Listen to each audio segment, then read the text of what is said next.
Welcome to another episode of the Leading Lessons podcast, talking to entrepreneurs and business owners across the country to hear about what has worked for them over the years. And this week, I have the pleasure to introduce Damien to the podcast. He actually is multifaceted, is an actor, a stunt enthusiast, is an owner of a Brazilian jiu-jitsu and kind of a triple threat business. He also is involved and has been in corporate leadership and consulting for many years as well. So this week, I'm super excited to have Damian part of the conversation. So how's your day going so far, Damian? So far, so good, Jay. It's a good day. I'm living. I got out of bed. I did a little exercise. Jumped on the computer. Been on a few different meetings, and I'm ready for the day. Outstanding. Now, Damian, I don't know how you even had time to talk to me because you have so many irons in the fire. So talk to me a little bit about what your business is and how you help people. Yeah. First off, I started my career as a call center agent in 1989. So that should tell everybody I'm pretty old. That's High school, I started my career as a call center agent, and over the course of many years, I moved from it being a job to a career to a profession. And I really understand the overall customer experience. I understand how to help businesses optimize the overall support infrastructure that they have. So whether it's people, process, technology, whatever it may be. And so I've grown that over time from working for others in the corporate world to a consultant type role now. So I help small, gym, fit tech, med tech type companies or large fintech companies with their customer experience, their overall operation, and how effective they overall are. And then I've kind of taken that into the journey of life per se. And I also, like you said, I own a Brazilian jiu-jitsu and kickboxing academy. I'm a black belt under Carlson Gracie. We also have a CrossFit gym that's associated with it. I have several real estate properties that my wife and I manage and run. I live on a 10.5 acre horse farm with my wife and dogs and animals and so on. And then, like you said, I'm also the passion for I love acting and basic stunt performing and fight coordination for acting. So it's one way that I've been able to kind of put things together, right? When you look at the fighting in the gym, you look at being able to play different roles. I love that. Every time I'm on set, it's a different, it's something different. I play a cop. I may play a good cop, bad cop. I may be a good guy, bad guy, but there's a backstory to every person that you get a chance to play. And I really enjoy that. And I enjoy the people that you meet on set. Again, sometimes you see the same people, but they're playing different roles. So I find that to be interesting. And I'm really excited about kind of the things that I get a chance to do in life, right? That's the cool part. I know this podcast, it's about leadership. And I think that being comfortable with yourself and what you've been able to accomplish helps make you a good leader because you success builds success, right? And so if people want to surround themselves with people who are successful, they want to learn from people who are successful. So I do think that being happy within myself helps make me a good leader. absolutely. And clearly you have a lot of irons in the fire. I didn't even know you were, a rancher as well, running your own homestead as well. Yeah. So for you, balancing your day in, day out, all those irons in the fire, all those different responsibilities and kind of roles that you play, how do you manage your day to day and what does that look like? Well, first and foremost, it's family first. I do wake up. My wife and I will work out every day together at the home gym, even though we have a gym. And then I will check in on some of the numbers to see how the gym is doing. Most of the rental properties manage themselves with, we have some that are townhomes that you don't have much turn, and we have some others that we have a management company that deals with. And so it's after I get the day started, I work on my corporate customers. So I'm really contracting right now with one company, a company called New Fit. They have this amazing electrostimulator, direct current device that kind of fits within the realm of what I love to work on because it is medical technology and it's related to health and fitness. So I found that I jump on, I spend 3 to 4 hours working on whatever it is I need to do there. Typically, it's about some kind of process improvement related to how their sales are using their systems or how their operations are using the systems or how they're supporting their customers. For instance, doing a net promoter score survey out to customers. It's 3 to 5 hours I dedicate to the corporate job, and more in the afternoon. I try to it might be feed the horses, it might be do some stuff on the property, and then I most of the time at night I'd spend some time at my gym, or if I'm traveling, I then go drop in and I'll teach a seminar or just join a class. I believe that every time I'm on the mat, I can learn something, no matter what gym, no matter what business I go to. Mm-hmm. So, And I so think, balancing the time, it is. I have to admit, it's. There are some days I feel like I'm doing a little too much, but then there are other days where I get excited and I want to take on something else new. So mm, I think the key to it is I enjoy. I truly enjoy everything I'm involved in, mm. and therefore it's pretty easy to want to spend time on it. If you do what you love, it makes all the work a lot easier for you, it sounds like. And you brought something up, you're a black belt under Gracie. You have all these years on the mat. You have all these expertise, but you made a comment about joining a class because every time you get on the mat, you learn something new. Talk to me a little bit about how that has translated into building your consulting business and building your gym over years. It's the story of life. I think that's kind of the coolest part about jiu-jitsu is it mirrors life. It mirrored my career. Like I said, I started as a call center rep in 1989, but I didn't start as a professional. It wasn't even a career at that point. It was just a job. First day I started jiu-jitsu, I was a white belt. Right. I didn't know how to shrimp. I didn't know how to technical stand up. I didn't know how to do anything, just like my first day on a job. Right.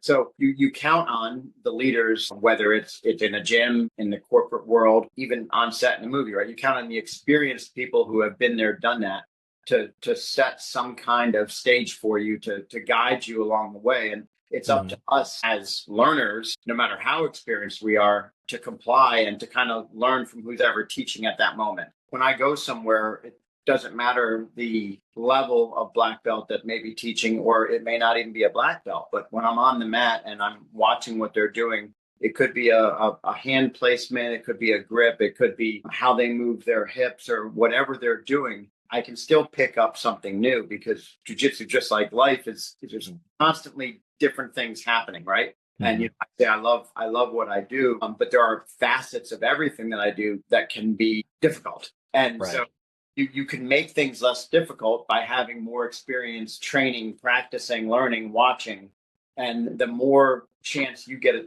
to learn, watch, do, it makes you better at teaching, showing, and guiding and leading others. And again, that's back to business, back to getting on the mat. So yeah, I really do feel that you can learn in just about every situation, no matter where you go, no matter who's teaching, no matter what style. And that's in life on the mats in jiu-jitsu. I think I'd just say I'm just a beginner that never quit. That's how I got my black belt. Well, that's how I became a consultant, was over time. I've been chief operating officer. I've been chief customer officer. I started out as a phone rep. So I've been able to move up as a beginner that just never quits. And I did that by just learning every chance I got, jumping in and doing.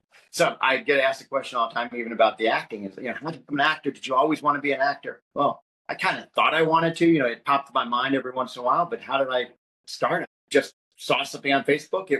They needed somebody to play a part. I said, I can try that. And I did it. Right. And then I kept doing it. I kept getting better, and I keep doing more and more things. And then I start networking with like-minded people who also like stunts and like acting. And that builds into, now I'm doing it, and I can get paid a little bit to do it. I don't get paid a lot yet. Right. Yeah, well, it doesn't matter.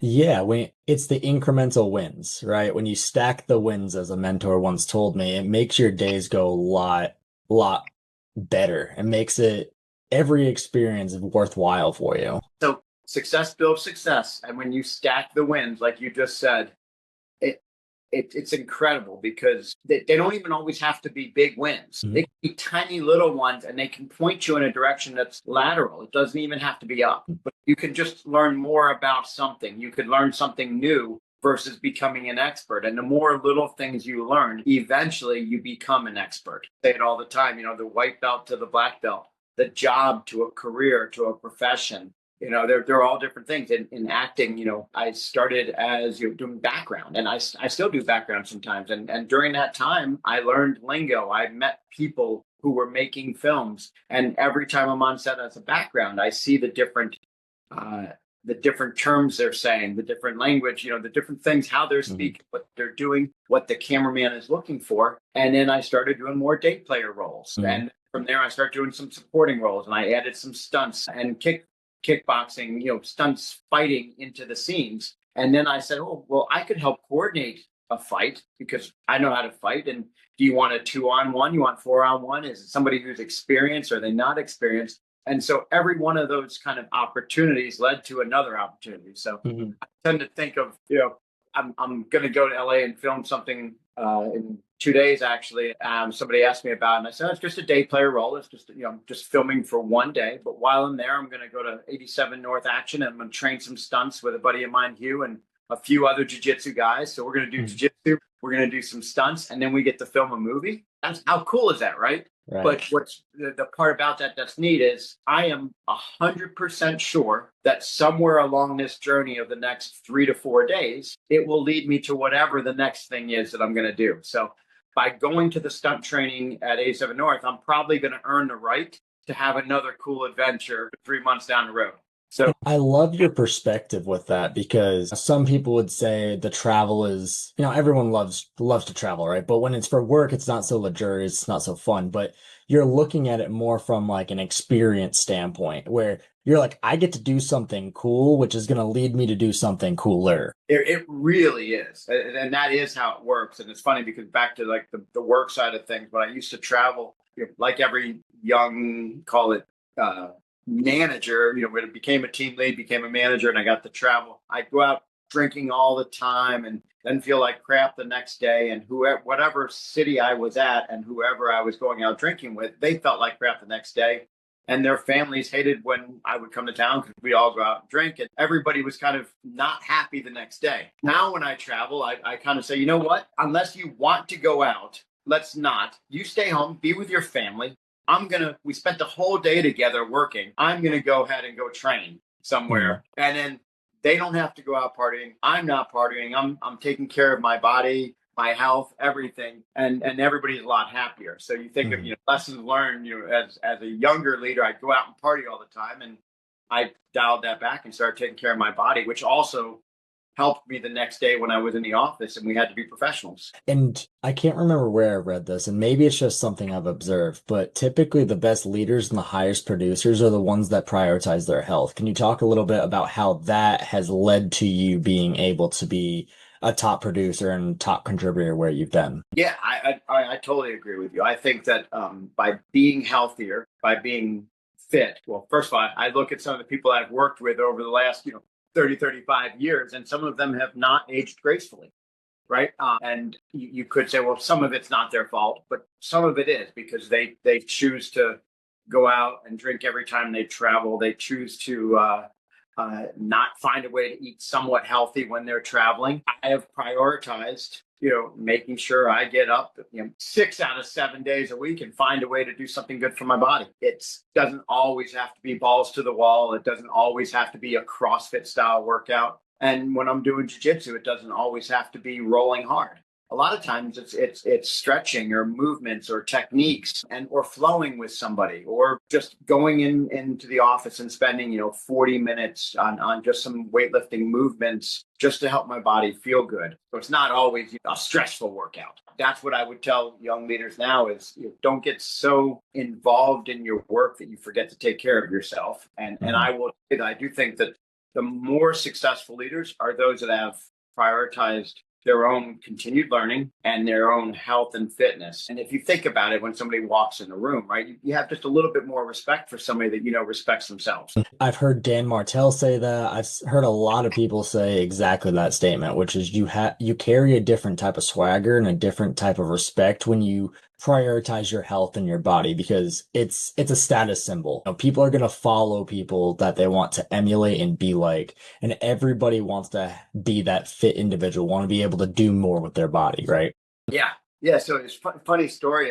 When I was younger, I think I was an AVP, and I went to the Philippines when I was in 1999, 2000. I part of a big event venture, and I started a call center in the Philippines for some investors. It turned out to be a great experience. I left there for a few years, and I was working in the U.S. and I had a really cool boss. He asked all the great questions all the time. He was kind of a friend, but he was more of a mentor in a sense that he would just anytime I would get a little fired up, he'd ask some of the right questions. And one of the things that I used to do is I'd work so hard, like 13, 14 hours a day. I was always in the office before everybody. I always stayed later than everybody. And I was pretty much, bull in the china shop. If they needed something done, I just executed.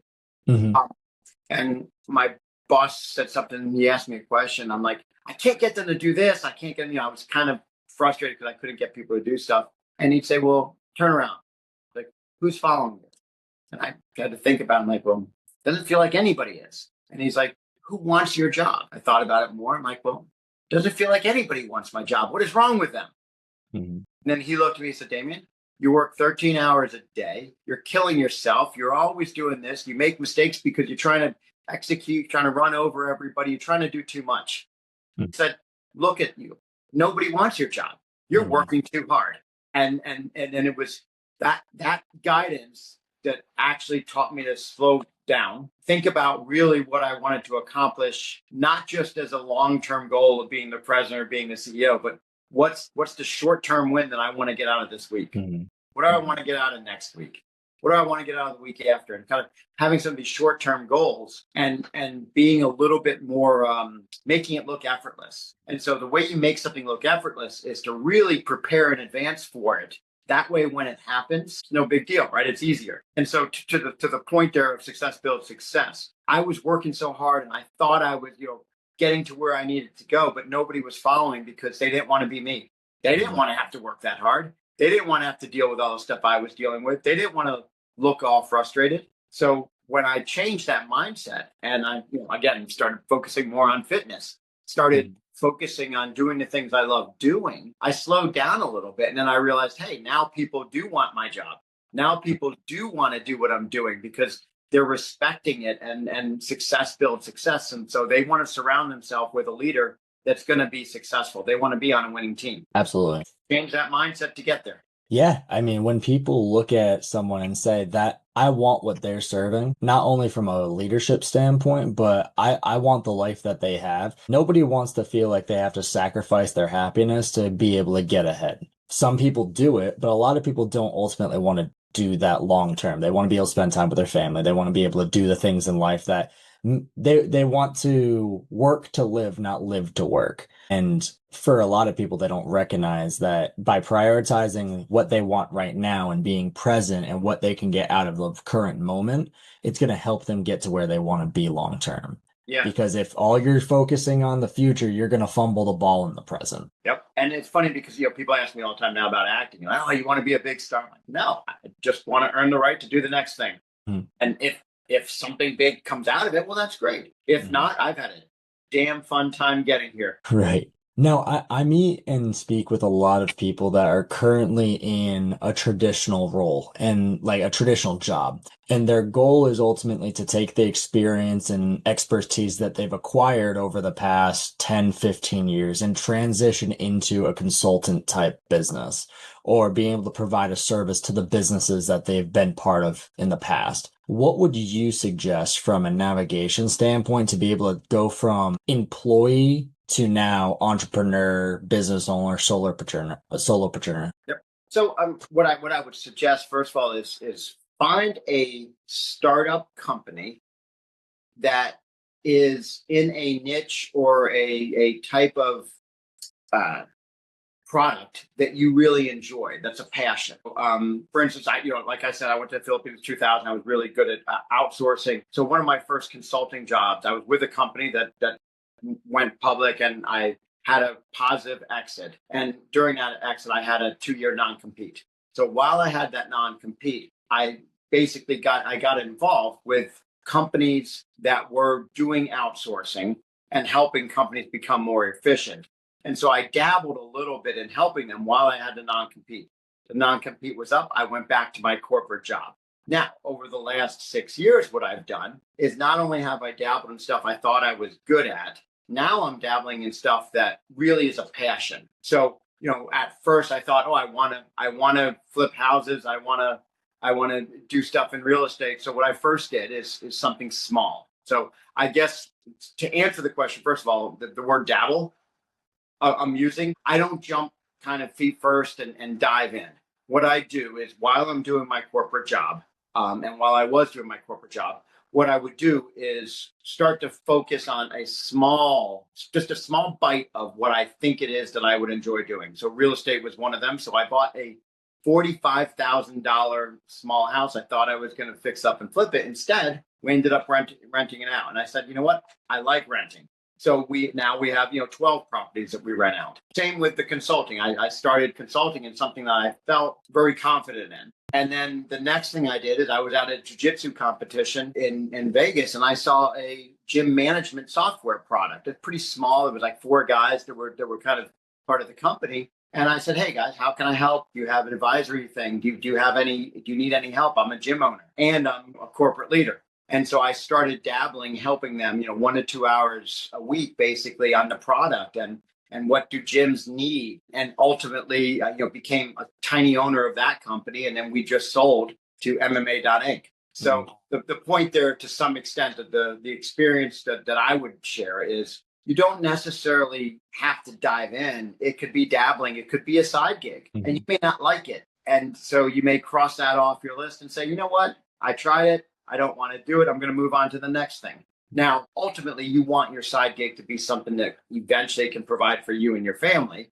So you have to kind of pick based on what you love doing and what you also know could be profitable. Now, what about the people that they're currently in a position at a company and their goal is to get that upward mobility to be able to have some type of leadership corporately? They don't want to take the entrepreneur route, but they still want to have influence and they want to be able to help others. What would you suggest from the corporate approach to help someone position themselves in a way that's going to help them get ultimately that goal of some type of upper management leadership position? So first thing is going to be relationships.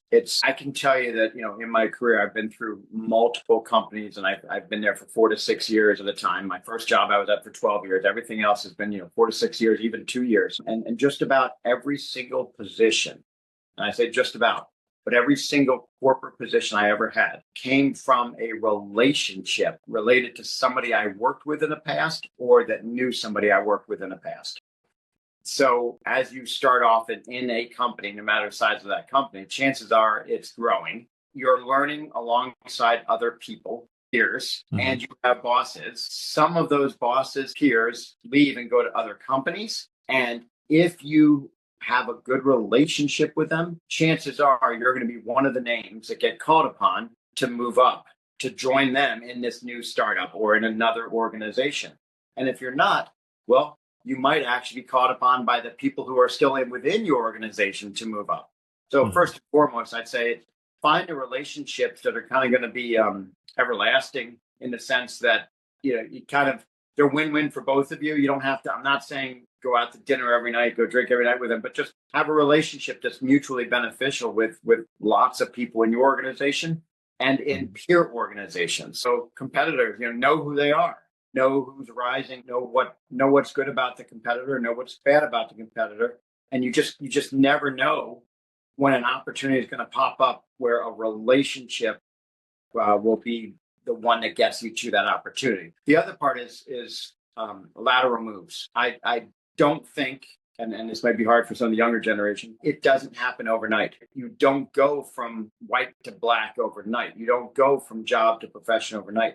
Take the time before you're a leader or before you're an executive, take the time to actually learn the different departments. From business side, the more departments you know, the more opportunity you have when open positions come available to lead those departments. And I think that, starting from a call center side, it was great because I knew a little bit about the entire company, but I wasn't an expert in anything. So as I moved around into some of the different parts of the company, customer experience side, I was able to take, I used to do that in workforce. When I implemented that new phone system, when I dealt with our relationship with the outsourcers.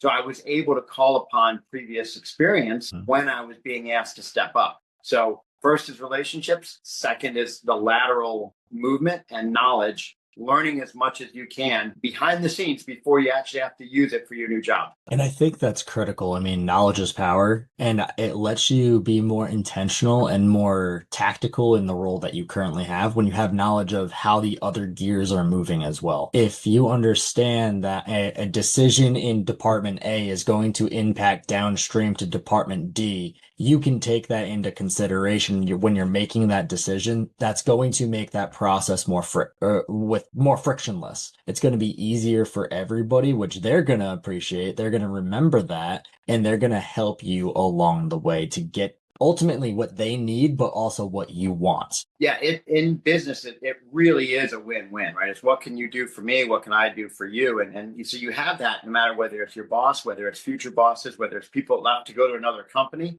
The more you know and the better relationships you've had, the higher the probability is that your name's going to pop up in somebody's mind when they're looking to fill one of these roles. Absolutely. Now, Damien, we just have a few more minutes here, but what final thought would you like to leave the audience with about what would you say to inspire the audience today? You know what? Just do it. Get out there and do whatever it is that you think you want to do. So if you are working in what you think is a dead end job, start to dabble in the jobs and the things that you think you like to do, the things you think you will be successful in, and try it. It can't hurt to try things. And so I look at it, whether it's jujitsu, whether it's working out, we all start. We're all beginners in something. And it takes getting off the couch to go get in shape. It takes stepping on the mat in jujitsu to eventually become a black belt. It takes trying different jobs, potentially different companies, different tasks, different functions to really understand what you like and what you can naturally become good at.